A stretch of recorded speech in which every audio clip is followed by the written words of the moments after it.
But I use the Maclaurin, and then I see that isn't mine centered around x minus 1? I mean, you could have built it. Did you guys build it? Yeah. Oh, it comes out to be the same thing. Oh, that's why. On top. You go back to where 4 is. What was the instructions for 4? It's going to cancel out with 1. Oh, sorry. I didn't mean to be on a different page. That's my bad. Sorry, guys. There you go.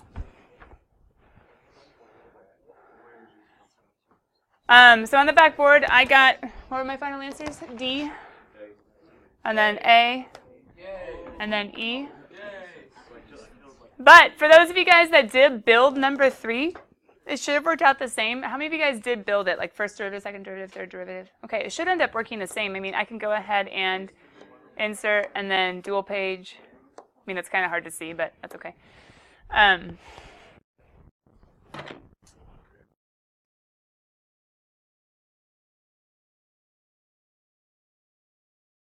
Centered at, right? Go ahead and your f prime should have been negative 1 over x squared. Your f prime should have been 2 over x cubed. Your f triple prime, that should have been enough. I think that's as far as I went, right? Third degree.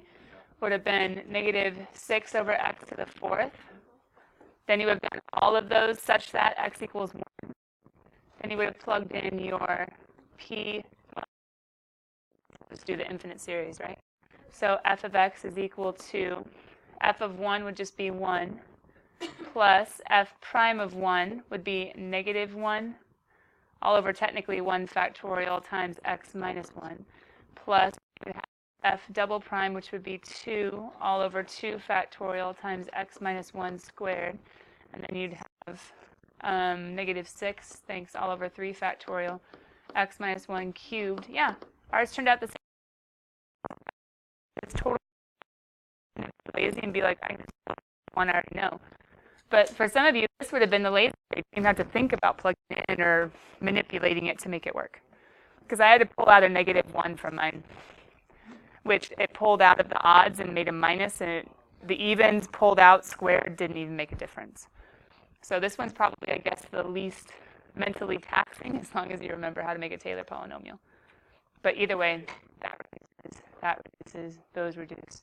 And you get 1 minus x minus 1 plus x minus x minus 1 cubed, etc. Any questions?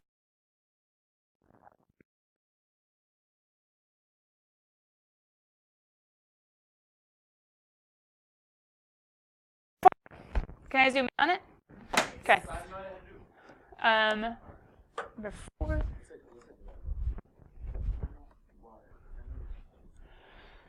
Okay, gives us, there we go.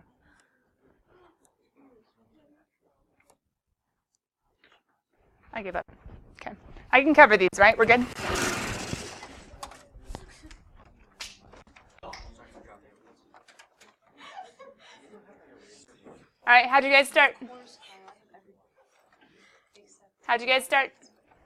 We did that. Staying inside is x plus negative 1. Yeah. So that's your r. Was this a geometric? Yeah. X plus 2 is right in the middle. R is equal to x plus 2 all over 3, interval of convergence. Shows us, wait, not or equal to, right? Multiply both sides by 3. Kiddos, just a warning. It's the whole computer things. Just help me out a little bit. And x minus 5 to interval of convergence.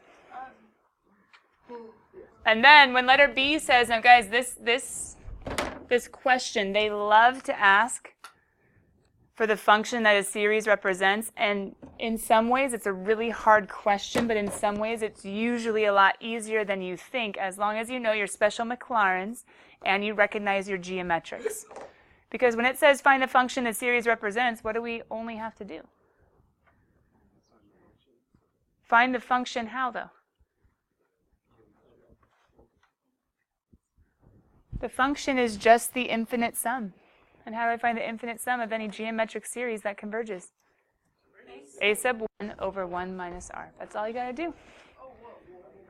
I can say the function is a sub 1, so plug in, my first term would be anything to 0 is 1, 2, right? 2 times 1. All over 1 minus r. I know who r is. I just talked about him. X plus 2 all over 3. This is a long answer. What can you do? Box it and be done. If it was a multiple choice, you better multiply top and bottom by 3, yeah? So then the other answer would be 6 over 3 minus x plus 2, which John says, hey, hold on, 3 minus 2 is 1.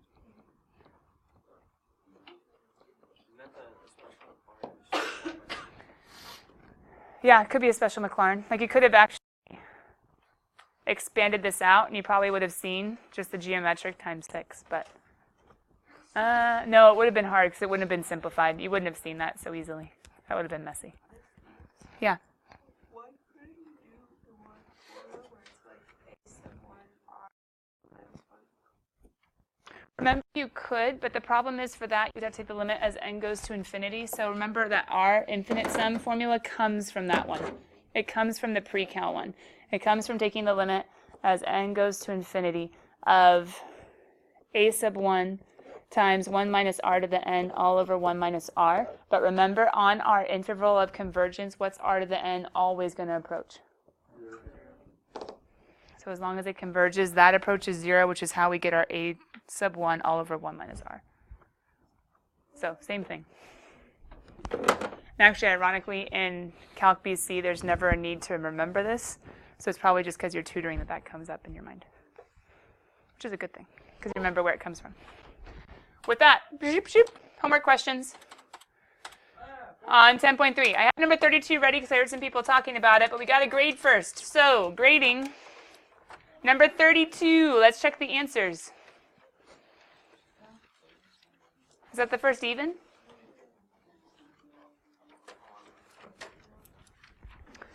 (32a), you end up with root 2 over 2 plus 5 root 2 over 2 x minus 25 root 2 over, I mean, you could have maybe simplified, but then that would have put a root 2 in the denominator. That's gross.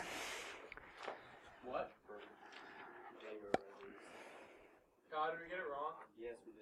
Hi,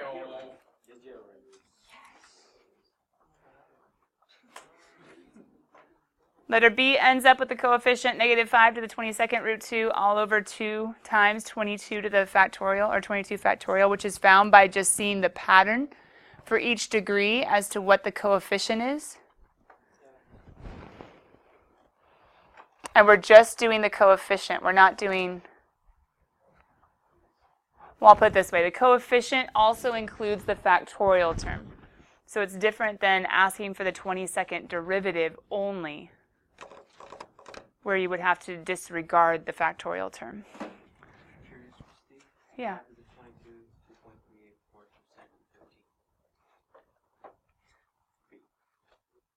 Wait, what? Oh, like you could have written that as a number. Stick it to the man, but thanks for knowing that.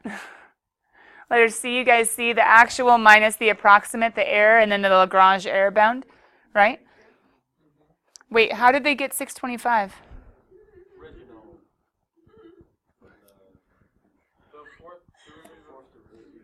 Yeah, the fourth derivative, which we have right up here.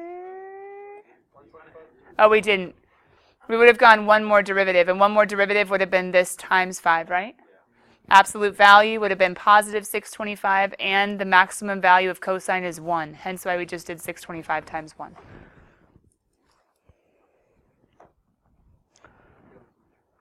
However, remember the whole AP trick? Did they tell you 1 over 100 and to show that?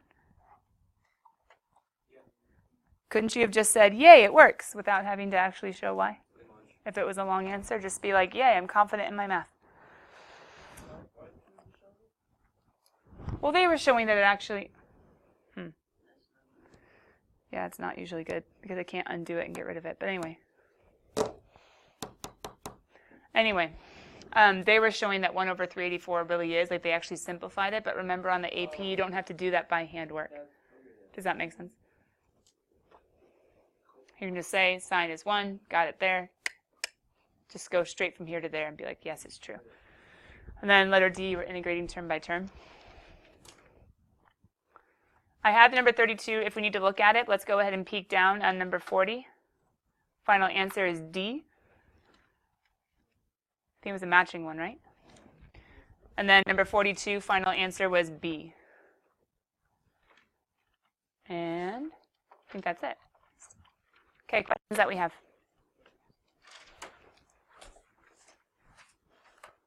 We answered 32? 43? Okay. Alan? What does it mean when it says computing coefficient? Donde? Computing means finding, solving for, calculating. Oh, I have it in the notes. It's right here. Find P of x by computing the coefficients. It means computing the coefficients, finding the coefficients, solving for the coefficients. I think it means by actually doing it with the definition of the Taylor series and not trying to do like what I did on the board as far as using the trick. Does that make sense?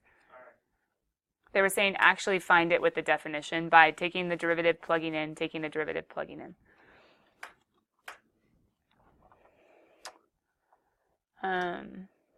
Did we want to talk about something else to do with 30? Yeah, Kyle. For 32. Yeah. Like for A, I was confused at first. Like they asked for P of x, so it doesn't mean the third degree polynomial. Just the. Well, technically, it'd just be the nth degree. So if they ask that, do you want to find the nth degree or? The wording isn't super great. Here again, it's the book trying to be an AP question. The AP would be very particular.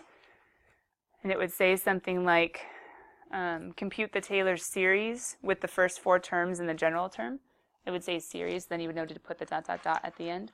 Or it would say the 3rd degree Taylor polynomial, so you know to only put the terms up to x cubed. Yeah. No, that's understandable. So if you stopped at P sub 3, I wouldn't say you're necessarily wrong, except you're going to eventually want the 4th derivative for the Lagrange. So that would have been helpful to find, but you didn't need to. And I think even the book showed only the 3rd degree, so that was kind of awkward. Before I move on to number 43, anything further on 32 you guys want us to talk about? Okay. Okay, so number 43 was Corey's question. I think I have the book right here. I think it was on the next page, right?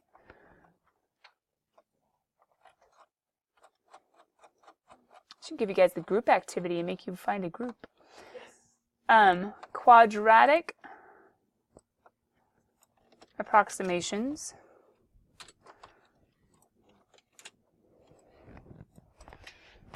Quadratic approximation. Can you guys look at the answers and figure out what they mean by quadratic approximation? 2nd degree Taylor polynomial. 1st degree would just be a tangent line. That's a linear approximation. 2nd degree would be a quadratic approximation. So you're just doing the, wait, hold on, don't we know e to the x? Who is that guy? Remember his derivatives are all the same? Wouldn't that just be 1 plus? Oh, we don't need any more because it says quadratic, right? But hold on, I'm doing e to the, so it'd be 1 minus x plus x squared over 2 factorial. X equals 0 just means the Maclaurin. So therefore we can go ahead and just say, hey, final answer must be dun dun dun dun. Any other questions on odds or evens?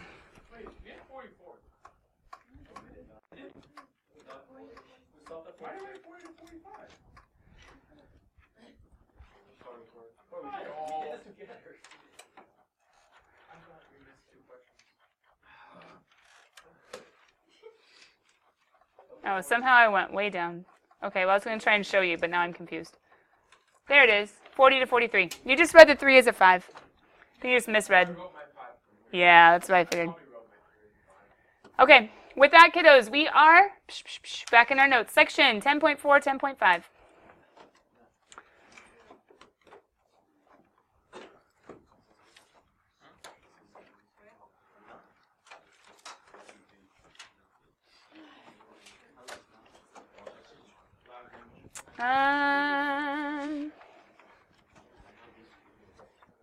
Did we make an endeavor card out of the Taylor polynomials? We did, right? Yeah, I think so.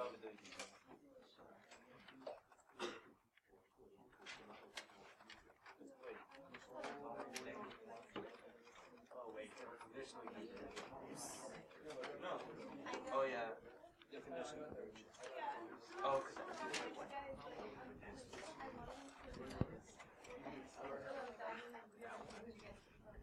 What's different about what you guys see? Well, we're discovering 10.4, 10.5, and where we're going in 10.4, 10.5, having to do with intervals of convergence of non-geometric series. Ooh. Hold on, hold on. Oh, I'm going the wrong way. Ugh. Come on. My first question is, you already have something very similar to this in your notes, so my question to you is, what is different? the bottom, no. What do you have in your endeavors already? Where is it? No? Yeah, we have special. You have special Maclaurin series, that's true, but that's totally different than this in the sense of,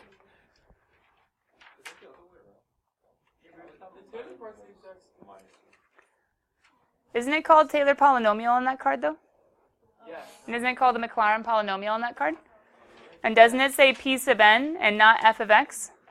So I've been using this idea for quite a while now. However, we haven't technically gotten it transferred into our cards in the sense of what's the difference between the Taylor polynomial and the Taylor series? Yeah, and what's the difference between P sub n and f of x? P sub n is an approximate that is finite, right? F of x and a Taylor series is infinite, right? So what's the difference? These have the plus dot dot dots. These have the equals to the function. However, the equals for the function still might only be for a certain interval of convergence.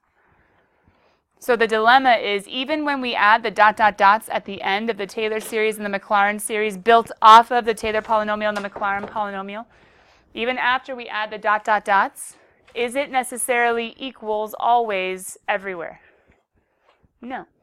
It still could just be for a certain interval of convergence. So that's a dilemma that we need to face in this next section, 10.4, 10.5, dealing with the intervals of convergence and when will this be true? Always? Not necessarily. Some, the interval of convergence will be negative infinity to infinity. But for others, the interval of convergence is restricted, like the homework, like the 10.1, 10.3 AP practice problem we just saw. So this one, I want to go ahead and make an endeavor card, even though it shouldn't be that hard to know or to study, because you're right, it does build off the Taylor and Maclaurin polynomials, but this card is a nice summary of the whole shabam saying, okay, series goes on forever. Series goes on forever. Taylor versus Maclaurin, the difference. And remember, the function will only be approximately any nth degree Taylor polynomial and similarly any Maclaurin polynomial. So this is endeavor number. You can put it at the end of 10.3 if you would like. It's kind of the end of 10.3, the intro to 10.4. Because 10.4 says, hey, but this is only possibly sometimes true. Sometimes this is only sometimes true. How about that? What are we on, 22? I was going to say, that seems too small.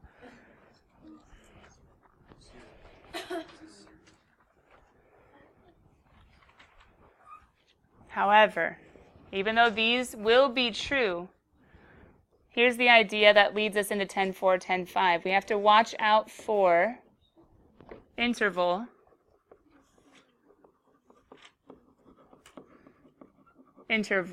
of convergence. You can put it at the end of 10.3, or you can put it at the beginning of 10.4. Either one is fine. We're going to make it an endeavor card, and basically this says, let's take all the stuff that we've talked about in 10.1 to 10.3 with the Taylor-Maclaurin polynomials. I've introduced you to some AP problems that had you think about the series. And let's just say, okay, the series goes on forever, and we say f of x equals with the infinite series, but the dilemma is at the very end of the day, we still have to watch out for intervals of convergence and say this doesn't necessarily mean that the function is equal to the infinite series for x between negative infinity to infinity. It might be limited.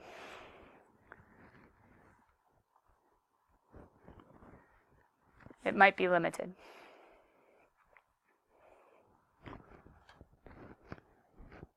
So far, up until this point, including the practice problem we just saw, we are only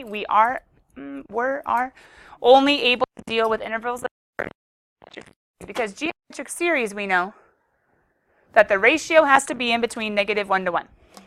And we have used that fact many, many, many times in 10.1 to 10.3, 10.1 to 10.2, to help us with certain intervals of convergence. But the problem is we have seen by now not all series, not all Taylor series, and hence Maclaurin's, are geometric. So if they're not geometric, does that mean that there is no interval of convergence? Or does that mean that there's an infinite interval of convergence? Or does that mean we just have to figure out another way to find the interval of convergence? And that, kiddos, is the answer. Because of computer problems, sadly, we won't get super, super far in this. However, some of you are still writing. I would love to get to the discovery before the end of today.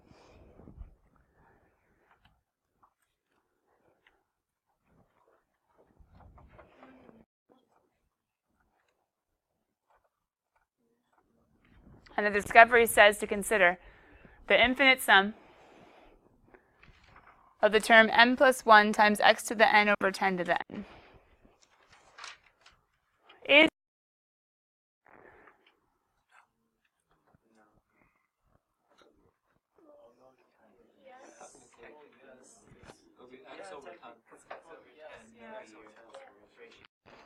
okay, let's expand it then. So if you were to expand it, if we plugged in 0, that'd be just 1, right? Yeah. If we plugged in 1, that would be 2x over 10. 2? True? Let's just leave it with the 10. I know we could reduce it. Let's just keep going. Plug in 2, we would have 3. Plug in 4. Here's the struggle, cool kids. It's not geometric. I know you see a common ratio, but the question is there anything else that's changing? And the answer is yes. Can I say it's times x over 10 every time? Yes. Isn't the 2 changing to a 3 changing to a 4? Yes. But my question is it still a power series? Yes. Yeah, because it's x to the 1, x to the 2, x to the 3, etc. It's a power series, but what's the dilemma? It's not geometric. So how do I interval of convergence? What's it say? Well, the ratio test has an interval. Bye, cool kids. See you tomorrow. Be caught up by tomorrow. Maybe even start playing on the Power Series review. Bye, guys.